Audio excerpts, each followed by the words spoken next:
주중에 제가 머물렀던 신덕기도원이 만이산 자락에 있어요. 제가 산책하다가 사진을 하나 찍었는데 한번 보여주시겠어요? 이게 양지꽃입니다. 봄에 양지 바른 곳에 핀다고 해서 이름이 양지꽃이에요.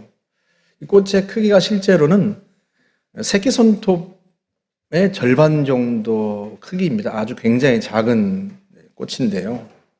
한번 물어볼까요? 양지꽃이 진달래를 부러워할까요? 제가 왜 이런 질문을 드리는가 하면 이번에 신덕기도원에 머물면서 안 건데요. 강화도 만이산이 그야말로 진달래 꽃밭이에요. 사진 한번 보여주세요. 제가 이번에 찍은 사진인데요. 네.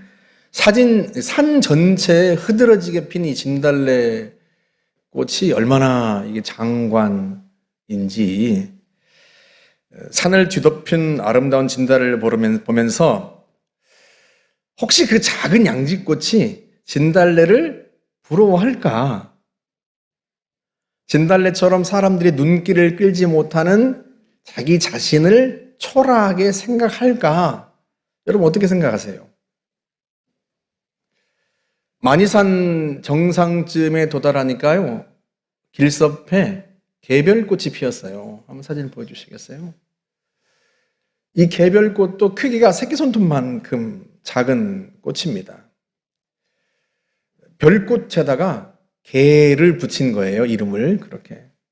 왜 개별꽃이라고 이름을 지었는가? 사전을 찾아보니까요, 식물 이름에 붙는 접두어 개는 비슷한 류의 다른 식물들에 비해 열등감을 나타내는 경우가 많다. 이렇게 설명을 해놨어요.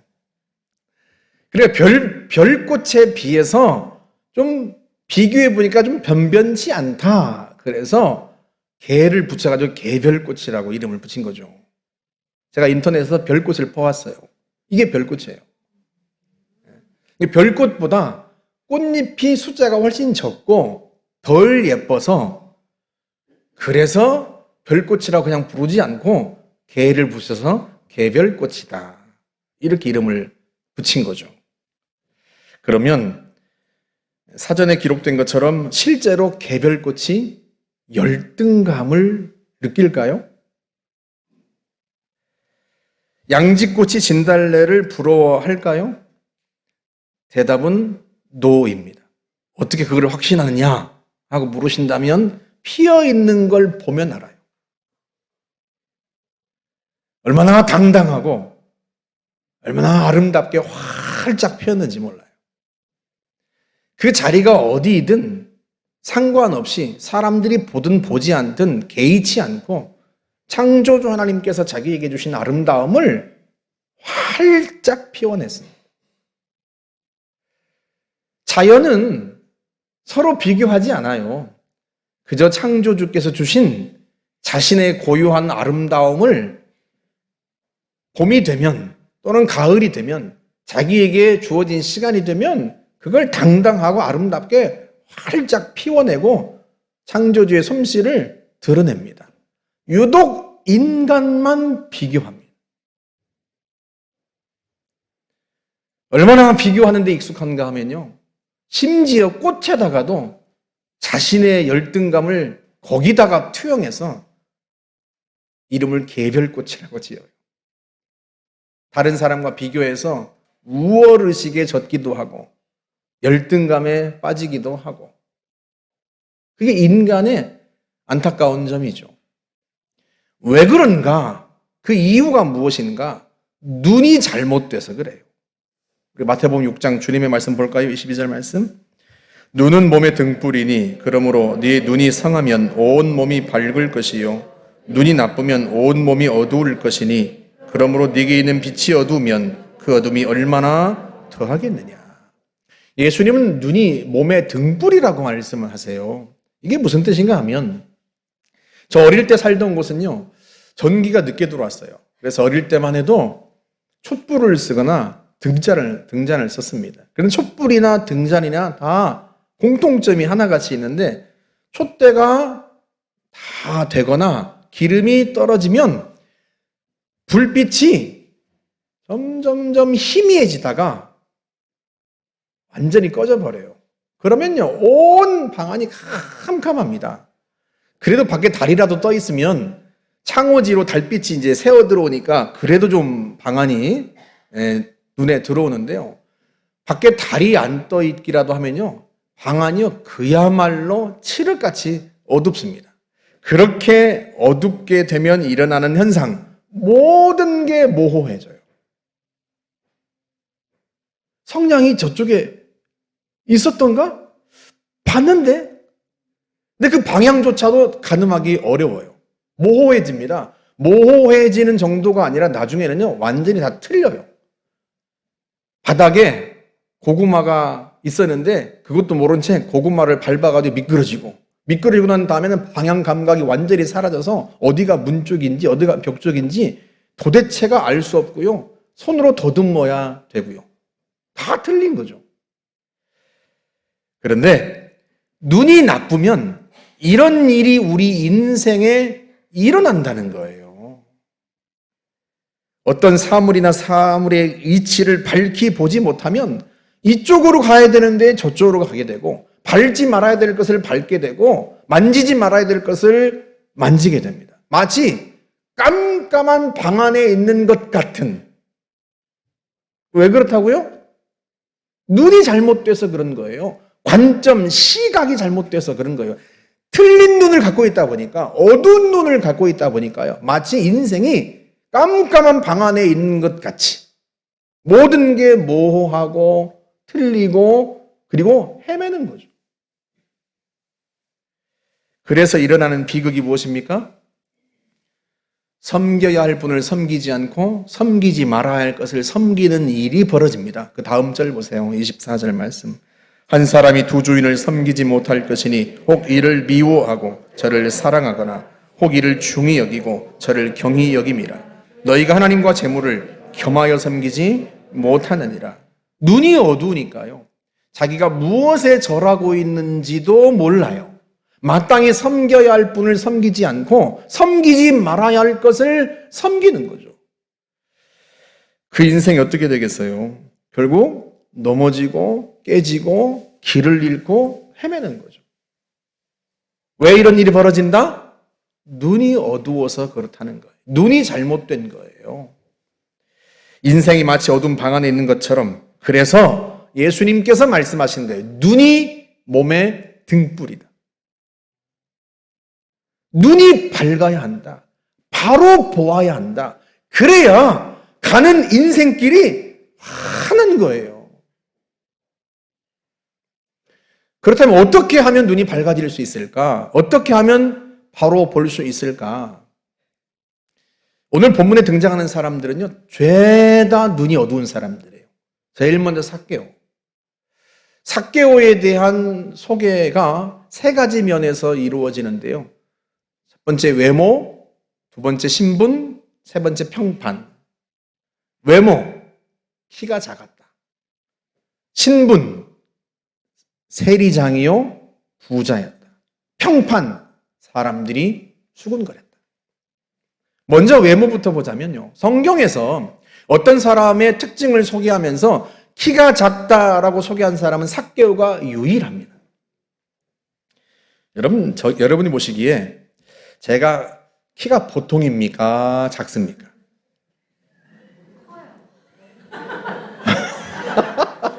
커요. 저분은 사랑이 넘치는 분이에요. 보통이라고 말씀하시는 분은 배려심이 많은 분이고, 작다라고 말씀하시는 분은 아주 정직한 분이죠. 제 키에 대해서는 의견이 갈릴 수 있을지 모르겠지만 주관적으로 삭개오에 대해서는요, 성경이 주저함 없이 표현합니다. 그는 키가 작았다. 누가 보더라도 키가 작은 거예요.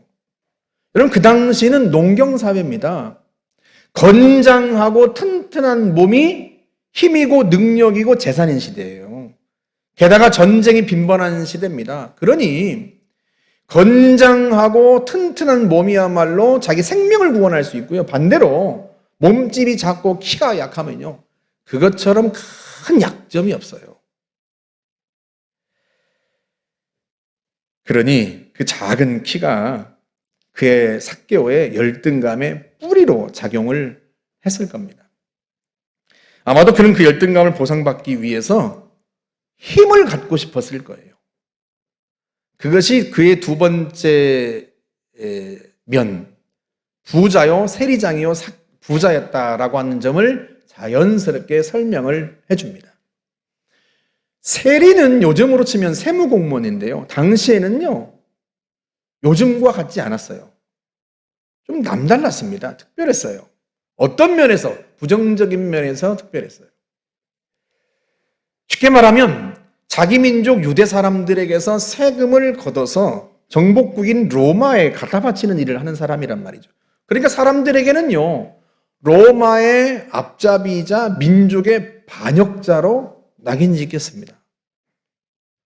게다가 직업 특성상 이방인, 그러니까 로마인과 늘 접촉해야 하고 왕래해야 하다 보니까 율법상으로도 부정한 사람으로 규정되었어요. 그러니까 한마디로 유대인에게 세리란 혐오의 대상입니다. 그런데 왜 굳이 삭개오가 세리가 되었는가? 다른 이유가 있겠습니까? 자기를 무시한 사람들에게 보복할 수 있기 때문이죠. 그 당시 로마 정부는요, 세금을 징수하는 이 관리들에게, 세리들을 도급제로 일을 맡겼습니다. 그러니까 로마 정부가 정한 세금만 들어오면 돼요. 얼마를 더 걷든 상관하지 않았습니다. 삭개오는 로마로부터 부여받은 권력을 이용해서 정해진 세금보다 더 걷고 사람들에게서 착취했습니다. 그가 얼마나 세금을 잘 거뒀으면 로마 정부가 그를 세리장으로 임명을 했겠습니까? 세금을 잘 거두었다는 것은요, 그만큼 그가 사람들에게 가혹했다는 뜻입니다. 심지어 그는 부자가 되었습니다. 그것이 그의 세 번째 특징을 자연스럽게 소개해 줍니다. 사람들이 그를 멸시했다. 예수님께서 삭개오의 집에 들어가시자 사람들이 뒤에서 수군거립니다. 그가 죄인의 집에 묵으러 들어갔다. 다시 말하면요, 뒤집어 말하면 아무도 삭개오의 집에 들어가지 않는다는 뜻이에요. 아무도 삭개오와 상종하지 않는다는 뜻입니다. 그는 공공의 적인 셈이죠. 열등감이 권력을 얻으려는 노력으로 이어지고 마침내 권력을 얻어서 부자가 되고 누구도 함부로 대할 수 없는 사람이 되었지만 그는 가장 외롭고 지독히도 고독한 사람이 된 거죠. 왜 삭개오의 인생이 이렇게 불행하게 되었어요? 눈이 어둡기 때문에 그래요. 사람들의 시선으로 자기를 보고 세상의 눈으로 사물의 가치를 평가하고 그러다 보니까 길을 잘못 든 거란 말이죠.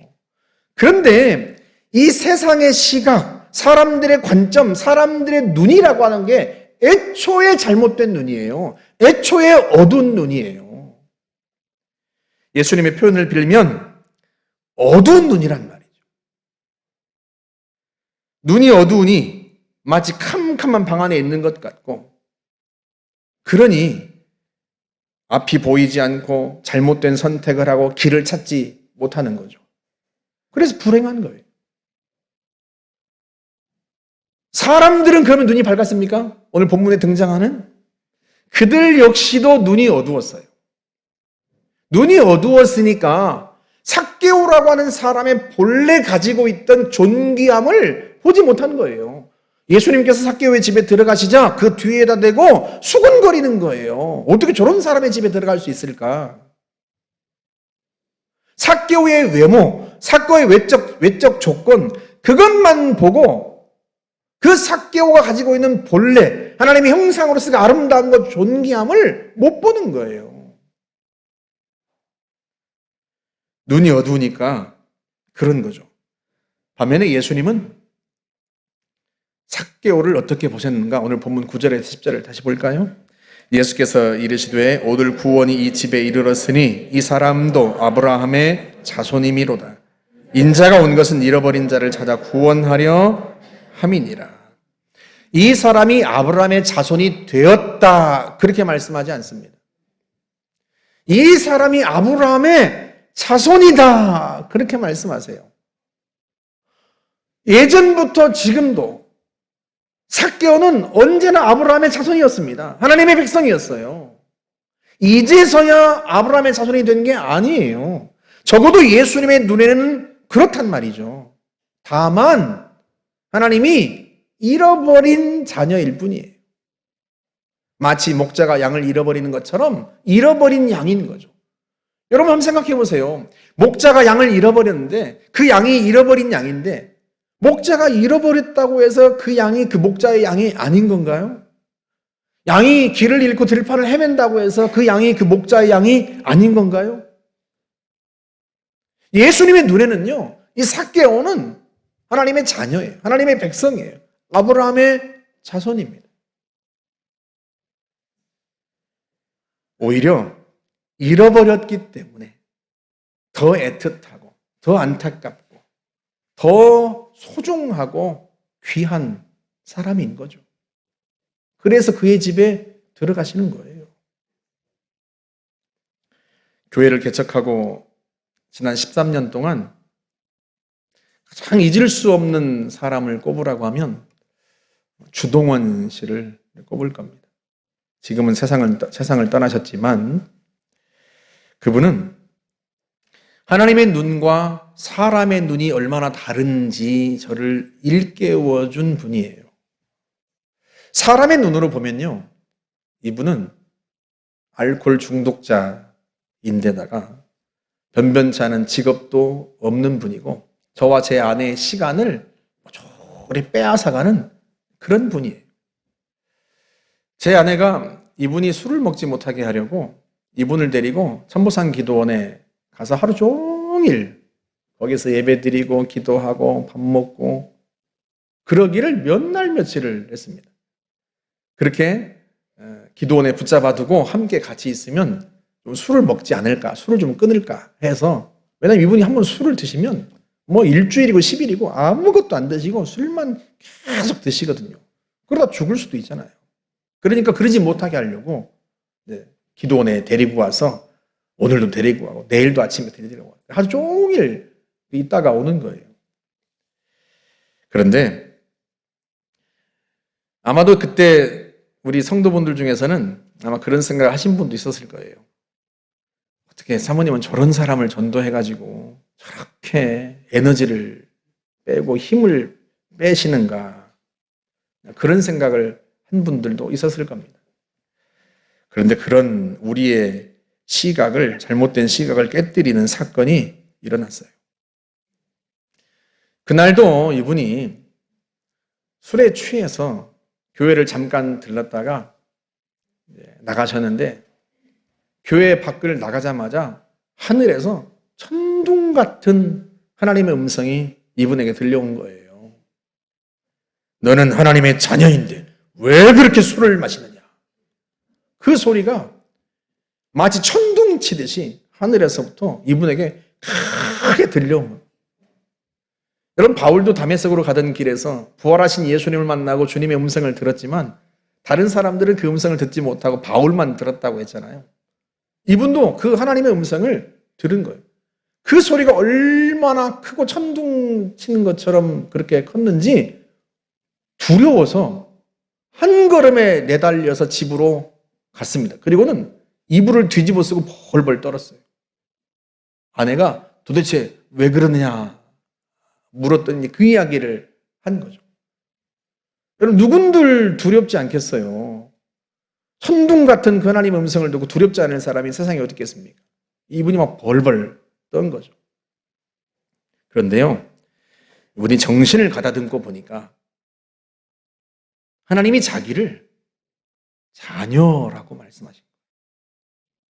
너는 하나님의 자녀인데. 자기같이 쓸모없고 무익한 사람을 하나님이 자녀라고 말씀하셨다는 사실에 너무 감동이 돼요. 그게 너무 좋은 거예요. 게다가 하나님께서 얼마나 자기를 사랑하시면 보다 못해서 직접 그렇게 말씀하셨을까? 이분이 달라졌어요. 술을 더 이상 먹지 않고요. 늘 교회에 와서 예배 드리고 같이 밥 먹고 함께 기도하고 그렇게 하셨습니다. 사람이 달라졌어요. 두어 달쯤 지났는데요. 안타깝게도 1년 전쯤 저지른 일 때문에 법원에서 출두 명령이 나온 거죠. 출두 명령서를 받고 나서 이분이 겁이 난 거예요. 덜컥. 두려운 거예요. 두려움에 사로잡혔어요. 그러다 보니까 자기도 모르게 술에 손이 가고요. 술을 입에 댔습니다. 한 번 술이 들어가니까요. 또 일주일 내내 다른 건 일체 먹지 않고 계속 술만. 술이 이분을 사로잡은 거죠. 그날도 일주일쯤 되었을 때였는데 그날도 이분이 뭐 아무것도 드시지 않고 술만 드시니까 교회에 데려다가 밥이라도 좀 먹이려고 4층에 데려다가 밥상을 차려가지고 몇 숟갈 좀 뜨라고. 이분이 막 술에 취해서 몸을 제대로 가누지 못했는데요. 몇 숟갈 뜨는 둥 마는 둥 하고 일어나서 나가셨어요. 교회가 그 당시에 3층이 예배당이고 4층이 교육관 겸 식당이었습니다. 4층에서 몇 숟갈 뜨는 둥 마는 둥 하고 내려가셨는데 좀 있다가 쿵 소리가 나요.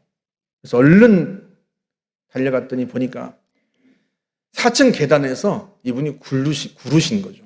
그리고 3층 현관, 예배당 현관 앞에 쓰러지셨는데요. 얼른 119에 전화했는데 그 자리에서 숨을 거두셨어요. 참 너무 마음이 아프고 제가 화가 나는 건요. 그 당시에 아이고 목사님 이제 예배당 현관 앞에서 사람이 죽었으니 누가 무서워서 교회 나오겠습니까? 하는 그런 얘기를 하시는 분들도 있더라고요. 그 얘기가 너무 화가 나고 한편으로는요. 그렇게 돌보고 애쓰는데 아니 젊은 사람인데 아직은 젊은데 애도 아직 초등학생이고 그런데 이렇게 허망하게 세상을 떠나다니 돌보면 보람도 없는 것 같고 그게 너무 속상하고 그게 너무 화가 나고 연락이 끊겼던 가족들에게 전화해서 장례를 치르자고 그렇게 해서 모아서 장례를 치루었습니다. 그리고 나서 이제 시간이 지나가는데요. 시간이 지날수록 이분이 생각이 나요. 근데 그때마다 하나님이 저한테 이렇게 말씀하시는 것 같아요. 아들아, 고맙다. 내 불쌍한 자식을 네가 거둬줘서 고맙다. 그렇게 말씀하시는 것 같아요. 그런데 사실은요, 저희가 이분을 돌본 게 아니에요. 오히려 이분이 우리의 어두운 눈을 뜨게 해준 거죠. 사람의 눈과 하나님의 눈이 얼마나 다른지 비로소 저희의 눈을 뜨게 해준 거예요. 지금도 없던 분은 가끔 이렇게 말을 합니다. 목사님, 제가 교회에 도움이 안 돼서 참 죄송합니다. 그렇게 말씀하시는 분이 있어요. 아마도 이런 뜻이겠죠. 젊고 건강해서 교회 열심히 봉사를 하거나 또는 재능이 있어서 교회 사역을 또 열심히 하거나 그렇지 못하면 헌금이라도 많이 해서 복음 전하고 교회를 세우는 데 도움이 되면 좋을 텐데 그러지 못해서 아마도 그게 미안해서 그런 말씀을 하시는 거 아니겠어요? 그럼 제가 한번 물어볼까요? 여러분 자녀가 건강해서 사랑하시는 건가요? 여러분의 자녀가 유능하고 공부 잘해서 더 사랑스러우신 건가요? 여러분의 자녀들이 공부 잘하고 좋은 직장 들어서 돈 많이 버니까 그래서 그 자식이 더 귀한 거예요? 저는 겪어보니까 그 반대더라고요. 같은데요. 자식이 건강할 때는 몰랐는데요. 자식이 아프고 병드니까 오히려 그 자식이 더 애틋하고 더 소중하고 더 귀하고 더 사랑을 쏟게 돼요. 그 자식이 다른 자식보다 더 공부를 잘해서도 아니고요. 그 자식이 다른 자식들보다 더 나를 기쁘게 해줘서도 아니고 오히려 약하니까 그 자식에게 더 손이 가고 더 마음이 가고 더 애틋하고 더 소중하게 느껴져요. 우리 하나님이 그러신 거예요. 예수님께서 그걸 우리에게 보여주셨어요. 예수님은 여리고에서 머물 생각이 없으셨던 분이에요. 예루살렘으로 십자가를 지기 위해 가시는 분이십니다. 여리고도 지나가실 요량이었어요. 지나가시는 중이었습니다. 그런데 삭개오를 발견한 거예요. 삭개오를 발견하자 어디로 가고 계신지도 잊어버린 채 그 삭개오를 보고 크게 외치신 거예요. 삭개오야, 속히 내려오너라. 내가 오늘 너희 집에 묵어야겠다. 왜 주님께서 가던 길을 멈추시고 삭개오의 집에 들어가십니까? 그가 잃어버린 자녀이거든요. 애타게 찾던 자녀거든요. 그를 발견하자 그게 너무 좋아서 가던 길을 멈추고 얼른 내려오라. 그리고 그의 집에 들어가시는 거예요. 너무 좋으셔서. 사랑하는 여러분, 교회 보탬이 되는 사람을 전도해야 되겠다라는 생각을 버리세요. 사람의 눈으로, 세상의 시각으로 사람을 보지 말고 우리 하나님의 관점으로, 우리 하나님의 눈으로, 예수님의 눈으로 사람을 보세요. 나를 위해서, 십자가 위해서 목숨을 버리신 그 주님의 눈으로 나를 보면 여러분, 내가 얼마나 소중한 존재입니까? 내가 유능해서도 아니고, 내가 뭘 대단히 많이 가져서도 아니고, 내가 주님께 뭔가를 드릴 게 있어서가 아니라 주님은 그저 내가 사랑스럽고 내가 너무 존귀해서 나를 위해서 십자가 위에서 목숨을 내놓으신 거예요. 나를 구원하시기 위해서 자신의 생명을 내놓으신 거예요. 우리가 다 그 사랑받은 존재입니다. 우리의 이웃들도 그래요.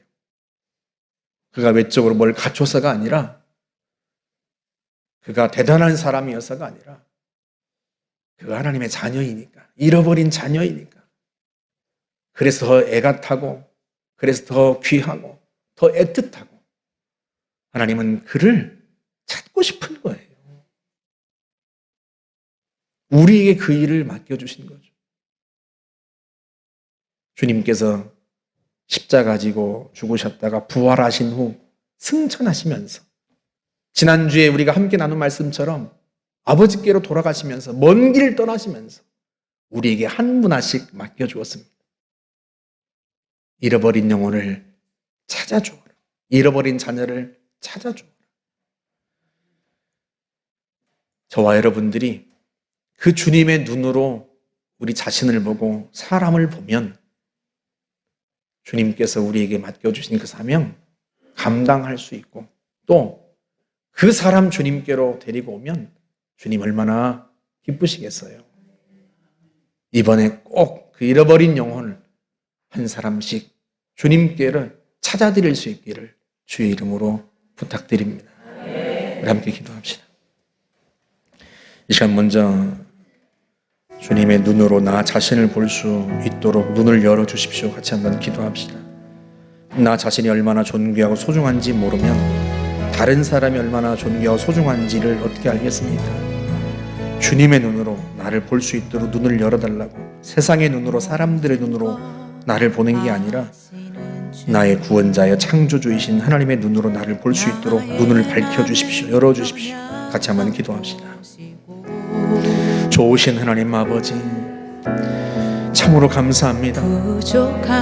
하나님 아버지, 우리는 우리 자신을 볼 때 사람들의 시선으로, 세상의 시선으로 볼 때 참 부족하고 나약하고 보잘것없는 사람들인데 나를 주님의 심장처럼 여기고 눈동자처럼 여겨 나를 구원하기 위해 십자가 위에서 생명까지 내어주신 주님의 사랑을 통해서 비로소 우리 자신을 보게 됩니다.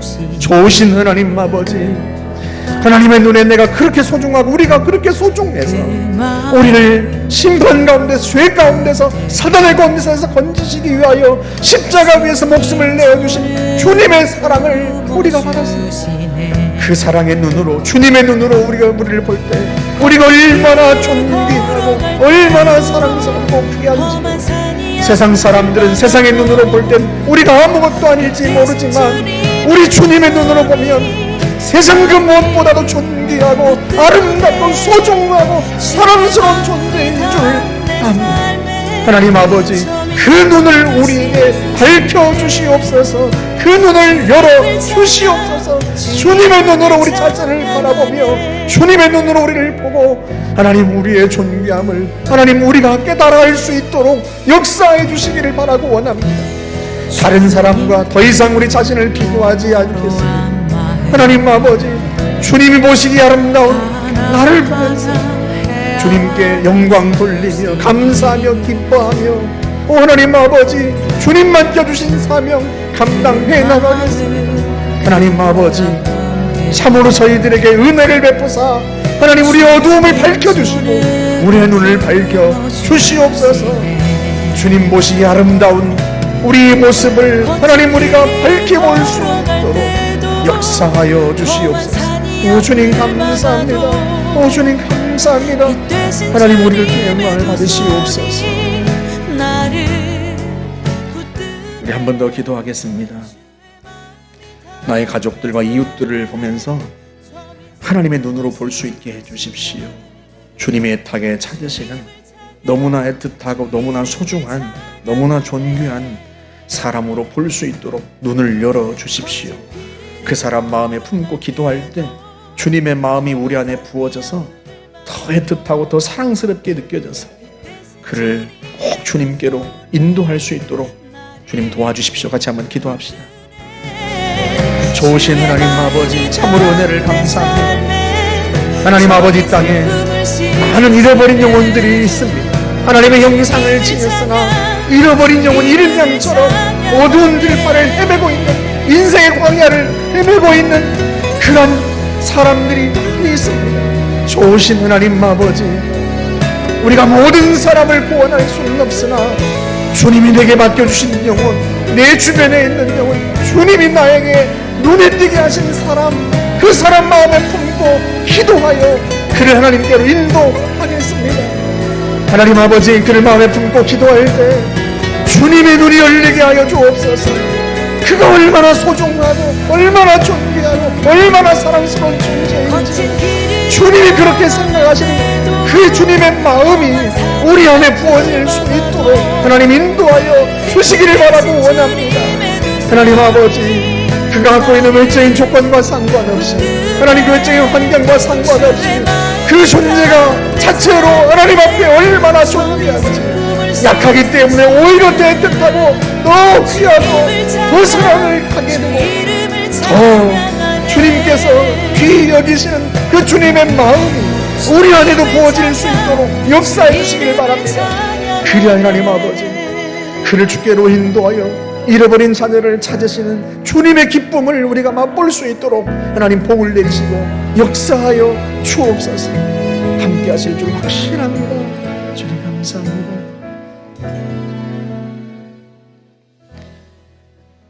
좋으신 하나님 감사합니다. 주님의 십자가를 바라볼 때마다 내가 뭐라고 주님께서 저렇게 나를 위하여 고난당하셨는지 다시 보게 됩니다. 나를 얼마나 소중하게 여기셨으면, 나를 얼마나 존귀하게 여기셨으면 자신의 심장을 주님께서 내어 주셨겠습니까? 그 주님의 눈으로 우리 자신을 보겠습니다. 우리의 눈을 밝혀주옵소서. 우리의 어두운 눈을 열어주옵소서. 사람들의 시선으로, 세상의 시각으로 나를 바라보지 않겠습니다. 하나님 비교하지 않겠습니다. 나는 하나님이 존귀하게 여기신 사랑스러운 자녀인 줄 알아. 하나님 아버지, 그 사랑 힘입어 당당하게 살아가겠습니다. 하나님 도와주옵소서. 뿐만 아니라 하나님 아버지, 참으로 이 땅에 잃어버린 영혼들이 많습니다. 잃어버린 하나님의 자녀들이 많습니다. 세상의 시각으로 사람들의 눈으로 자신을 보면서 실패자로 주눅들어 살아가는 연약한 성도들이, 연약한 이들이 많이 있습니다. 오 하나님 아버지, 그들을 하나님께로 인도하여 하나님 안에서 다시 살아날 수 있도록 하나님 저희가 힘쓰겠습니다. 품고 기도할 때 우리에게 아버지의 마음을 부어 주시옵소서.